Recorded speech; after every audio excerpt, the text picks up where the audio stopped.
Al parecer, no soy la única que ha tenido visiones como esta. Las historias sobre experiencias cercanas a la muerte, momentos extracorporales y otros encuentros extraordinarios parecen ser más comunes de lo que pensaba. Así que espero que no piensen que he perdido la cabeza por completo cuando digo que vi algo que se sintió tan vívido como la historia que se desarrollaba ante mis ojos. Fue como revivir momentos de la Segunda Guerra Mundial o del 11 de septiembre, aunque no estoy segura de si lo que vi fue un atisbo literal del futuro, una advertencia simbólica o tal vez ambas cosas. La escena era apocalíptica. Todo ardía, una fusión infernal de naranja y gris pintaba el cielo mientras un humo espeso se elevaba desde lo alto de los edificios en ruinas. La gente gritaba y corría en todas direcciones, con el rostro deformado por el terror, empujándose y tropezando como si huyeran de una fatalidad invisible e inevitable. Por un momento, no entendí lo que estaba sucediendo. Y luego, los vi. Los barcos enemigos llenaban el puerto, repletos de armas y con banderas que no reconocía. En las calles, los soldados pululaban, no solo tropas extranjeras en uniforme, sino personas de apariencia normal que, en un instante, se volvieron contra sus vecinos.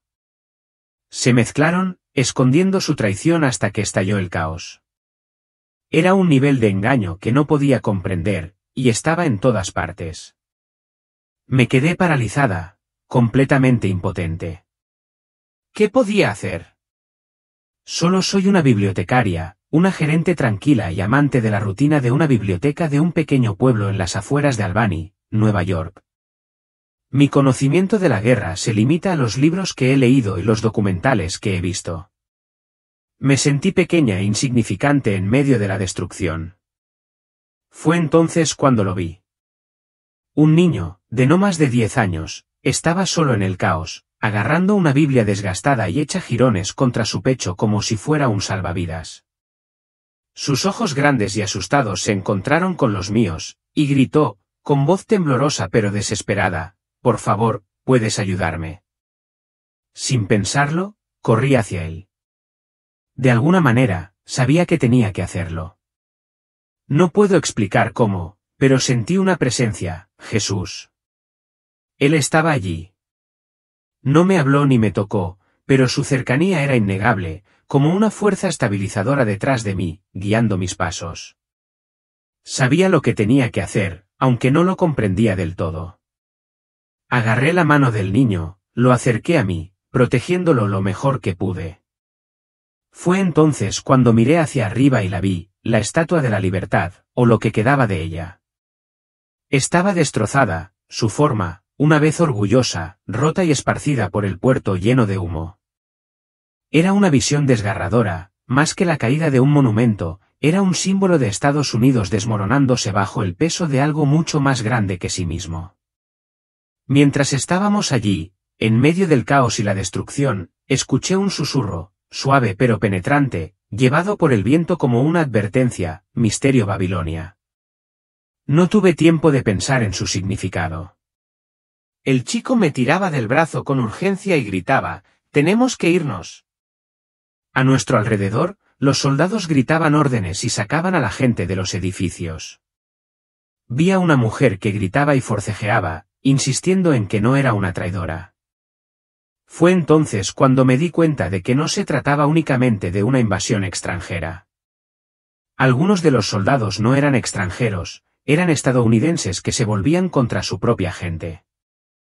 Agarrando con fuerza la mano del chico, empecé a correr. El corazón me latía con fuerza a cada paso y mis pensamientos eran un torbellino caótico. ¿Quién soy yo para enfrentar algo así? Soy Angela, una bibliotecaria de 43 años que pasa sus días ordenando libros en los estantes y ayudando a los usuarios a encontrar títulos desconocidos. Mi vida es tranquila, predecible, muy distinta a esta pesadilla. El día que sucedió había comenzado como cualquier otro. Estaba en la sección de no ficción, organizando los estantes de historia. Un título me llamó la atención, un libro sobre el colapso de los imperios antiguos. Recuerdo que me sentí un poco mareado cuando lo alcancé, pero no parecía nada grave. Me agarré del carrito para mantener el equilibrio, y de repente, todo cambió. Ya no estaba en la biblioteca. En un instante, me transporté a esta versión ardiente y caótica de la ciudad de Nueva York. Los sonidos, el calor, la intensidad de todo aquello me parecían más reales que cualquier otra cosa que hubiera experimentado jamás. Ni siquiera me gustan las ciudades, solo he visitado Nueva York un par de veces, y esos viajes fueron hace años. Sin embargo, allí estaba, de pie en medio de lo que parecía y se sentía como el fin del mundo. No soy valiente. Nunca he sido el tipo de persona que se lanza al peligro o lidera la carga. Mi instinto siempre ha sido mantener la cabeza gacha, esperar a que pase la tormenta. Pero allí, en el corazón de ese caos inimaginable, me di cuenta de que esconderme no era una opción.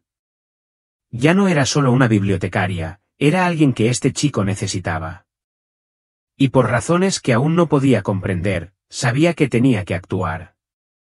Este pasaje pinta una visión vívida y cargada de emociones del caos y la destrucción, entrelazando temas de colapso social, traición y conflicto espiritual. La narrativa de Angela como bibliotecaria convertida en protectora renuente agrega una perspectiva profundamente humana y cercana a un escenario apocalíptico. La imagen simbólica de la Estatua de la Libertad cayendo, junto con la referencia susurrada a Misterio Babilonia, vincula la visión tanto a la identidad nacional como a la profecía bíblica.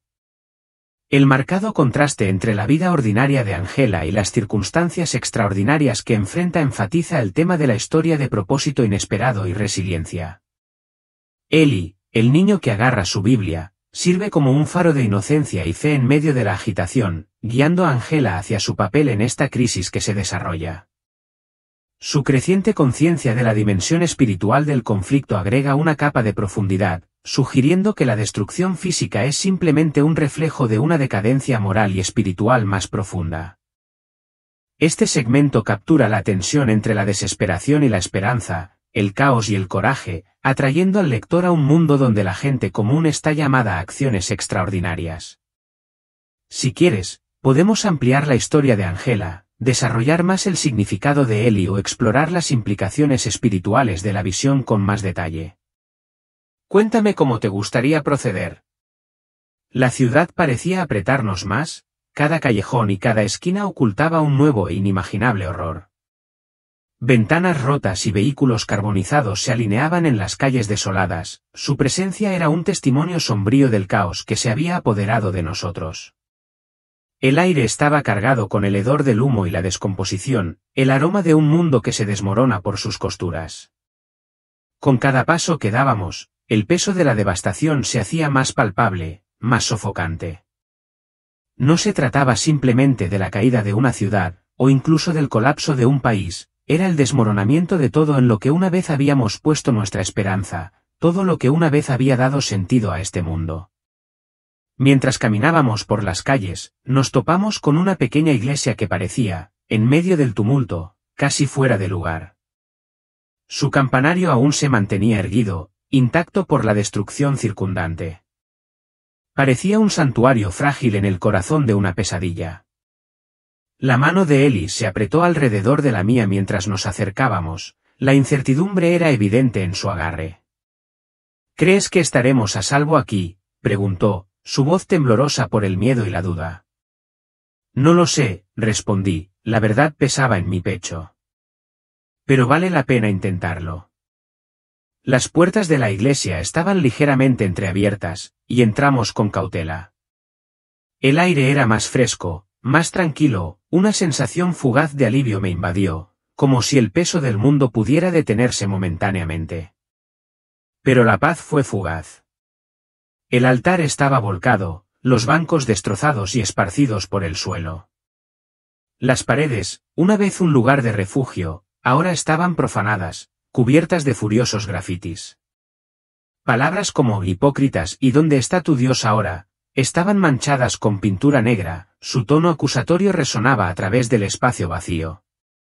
Eli dio un paso adelante, su pequeña figura proyectaba una sombra alargada mientras se acercaba al altar. La tenue luz que se filtraba a través de una vidriera rota lo perfilaba, haciéndolo parecer casi de otro mundo. ¿Por qué harían esto? Su voz se quebró por el dolor, sus palabras apenas eran más que un susurro. No tenía una respuesta para él. ¿Cómo podría? Todo lo que podía hacer era arrodillarme a su lado, mi propio corazón agobiado por preguntas sin respuesta, con una confusión que carcomía mi núcleo. ¿Por qué el mundo había llegado a esto? ¿Por qué la fe que una vez tuvimos se había destrozado tan violentamente? Y entonces, entre las ruinas, lo sentí, una presencia cálida e iluminadora, como un faro en la oscuridad. No tenía sentido, pero en ese momento, se sintió real, innegable. Cerré los ojos y por un breve instante, lo vi. No el mundo destrozado en el que vivíamos, sino algo más, algo esperanzador. Una ciudad renacida. Calles llenas de vida con el zumbido de la gente que se ayudaba entre sí, edificios altos, relucientes de promesas, esperanza brillando en cada esquina. Aférrate a tu fe, susurró una voz, clara y suave, atravesando el tumulto que me rodeaba. Incluso cuando todo lo demás se derrumbe. Cuando abrí los ojos, Eli me miraba fijamente, como si buscara la misma luz que yo acababa de vislumbrar. ¿Qué es?, preguntó, su mirada llena de una mezcla de esperanza y miedo. Sacudí la cabeza, sin saber cómo explicar lo que había sentido, lo que había visto. No lo sé, dije en voz baja. Pero, creo que vamos a estar bien. Aunque la duda todavía persistía en mi propio corazón, tenía que creer que había más en esto que solo la destrucción, más en nosotros que solo sobrevivir. Cuando salimos a las calles, la ciudad en llamas todavía rugía a nuestro alrededor, las llamas lamían los bordes del mundo que una vez conocimos. No sabía hacia dónde nos dirigíamos ni qué nos esperaba, pero una cosa era segura, este no era el final. Era el comienzo de algo más, algo que aún no podíamos entender. ¿Qué era ese algo? No podía decirlo. Pero teníamos que estar listos. La devastación que nos rodeaba no era solo el resultado del colapso físico. Era un reflejo de algo mucho más profundo, un desmoronamiento de la estructura misma de lo que habíamos considerado querido. Habíamos depositado nuestra confianza en la riqueza, en el poder, en la comodidad, alejándonos de las cosas que realmente importaban, Dios, el amor y la verdad. Las ruinas no eran solo los restos de una sociedad fallida, eran la manifestación externa de una podredumbre espiritual que había estado creciendo durante generaciones, tal vez más. Miré a Eli, sus ojos abiertos llenos de incertidumbre, su rostro marcado por el miedo. Él me miró, buscando en silencio alguna forma de consuelo, alguna respuesta al caos que ahora definía nuestro mundo. No sé si es culpa nuestra, dije en voz baja, mi voz apenas audible, mientras trataba de darle sentido a todo. Pero sé que todos somos parte de esto. Todos nosotros. Continuamos caminando, la visión que había visto todavía vívida en mi mente, como si se hubiera grabado a fuego en mi conciencia. El resplandor dorado, la figura de la mujer escarlata, la copa llena de sangre, era como si la ciudad misma estuviera gritando, exponiendo su verdadera naturaleza. Y mientras avanzábamos a través de la destrucción, no podía quitarme la sensación de que todo era parte de algo mucho más grande, un ajuste de cuentas, una prueba de quiénes éramos realmente y lo que estábamos dispuestos a defender, incluso cuando el mundo parecía desmoronarse a nuestro alrededor. En medio de la desesperación sofocante, algo se agitó dentro de mí, un destello de esperanza, débil pero innegable. Era como si el peso del mundo no fuera suficiente para extinguir la posibilidad de que no fuera demasiado tarde. Todavía no, al menos. La imagen del joven con la linterna pasó por mi mente de nuevo, su mano temblorosa, la culpa en sus ojos. Tal vez no estuviera más allá de la redención. Tal vez ninguno de nosotros lo estuviéramos, no del todo. Tal vez, solo tal vez, todavía había tiempo para dar marcha atrás, para cambiar. Doblamos una esquina y lo que encontramos solía ser un parque. Ahora era un páramo carbonizado. Los árboles se erguían como cascarones retorcidos y huecos, sus ramas ennegrecidas se extendían hacia el cielo como manos desesperadas pidiendo clemencia. Los restos de un patio de juegos antaño alegre ahora estaban contorsionados, quemados hasta quedar irreconocibles. Los columpios crujían y se balanceaban con la brisa humeante, moviéndose como fantasmas atrapados en una danza eterna de dolor. Eli se detuvo de repente, su pequeña mano agarró la mía con una urgencia que me provocó una punzada de inquietud. ¿Qué hacemos ahora? Su voz se quebró, cargada de miedo e incertidumbre. No tenía una respuesta concreta. No estaba segura de qué hacer a continuación, pero sabía que no podíamos quedarnos allí, no en el corazón de esta destrucción. Seguimos avanzando, dije, con mi voz más resuelta de lo que me sentía. Oramos y confiamos en que Dios nos mostrará el camino. Pero debajo de esas palabras, una pregunta me carcomía. ¿Podría la confianza por sí sola guiarnos a través de esto? La traición, la división, el dolor, todo había sido destrozado por completo. ¿Podríamos reconstruirnos alguna vez? ¿Habría una manera de volver de esto? Mientras caminábamos por el parque, lo sentí de nuevo, la presencia inconfundible de Jesús, más fuerte ahora, casi abrumadora en su intensidad. Era como si me estuviera hablando sin palabras, recordándome algo profundo de mi alma. Los versículos sobre Babilonia vinieron a mi mente, las advertencias, el juicio, el llamado a escapar. Salid de ella, pueblo mío, susurré, las palabras se deslizaron de mis labios casi involuntariamente. Eli me miró, la confusión escrita en todo su rostro. ¿Qué significa eso? Hice una pausa por un momento, ordenando mis pensamientos.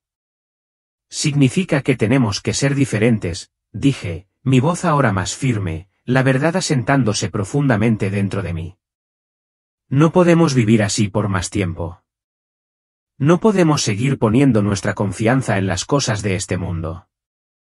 Tenemos que defender lo que es correcto, incluso si nos cuesta todo. Caminamos en silencio por un rato, la ciudad a nuestro alrededor era un tapiz inquietante de cenizas, fuego y sombras. No tenía idea de hacia dónde nos dirigíamos ni qué vendría después, pero una cosa era segura, ya no se trataba solo de sobrevivir. Era una batalla por algo mucho más profundo, mucho más eterno, una batalla por nuestras almas. En ese momento, una decisión se solidificó en mi corazón. No importaba cuán oscuro se volviera el mundo, no importaba cuán profundas fueran las traiciones o cuán dolorosas fueran las pérdidas, me aferraría a mi fe. Lucharía por Eli, por la verdad, por la esperanza de que, de alguna manera, en algún lugar, la redención aún era posible. Incluso en el corazón de la caída de Babilonia, creí que la gracia todavía tenía un lugar. Que aún podía encontrarnos, sin importar cuán bajo hubiéramos caído. Esta visión de un mundo que se desmorona, bañado por el juicio, pero no sin la posibilidad de redención, es una profunda alegoría del ajuste de cuentas espiritual y social que todos enfrentamos. Habla de las decisiones que tomamos, las consecuencias de esas decisiones y la esperanza parpadeante de que, incluso en los tiempos más oscuros, la gracia todavía puede encontrar un camino. Para fortalecer el mensaje, podría ser útil resaltar la transición entre la visión y la realidad de vigilia con más claridad. Por ejemplo, describa el contraste sensorial cuando se despierta en la biblioteca, el silencio, la quietud, el peso del mundo ahora ausente, pero dejando atrás la pesada carga de la visión. Esto puede hacer que el lector se asiente en el cambio de la visión apocalíptica al momento presente. Además, el papel de Eli como el que agarra la Biblia podría ampliarse para simbolizar la fuerza que se encuentra en la fe incluso en medio del caos. Su inocencia y confianza frente a tanta destrucción pueden actuar como un contrapunto al conflicto interno del narrador, enfatizando la pureza de la creencia cuando todo lo demás está en crisis. El llamado a la acción final es poderoso y puede ser beneficioso reflexionar brevemente sobre por qué es importante compartir estas visiones. Ya sea como una advertencia, un llamado a la unidad o un testimonio de fe inquebrantable, el mensaje de que aún somos capaces de redimirnos puede resonar aún más profundamente en el lector. Por último, asegúrese de que el tono se mantenga consistente a lo largo del texto. Si bien el llamado a la acción cerca del final adquiere un tono más moderno, sería adecuado mantener el lenguaje en línea con la naturaleza reflexiva y profunda de la historia, creando un mensaje de cierre fluido e impactante.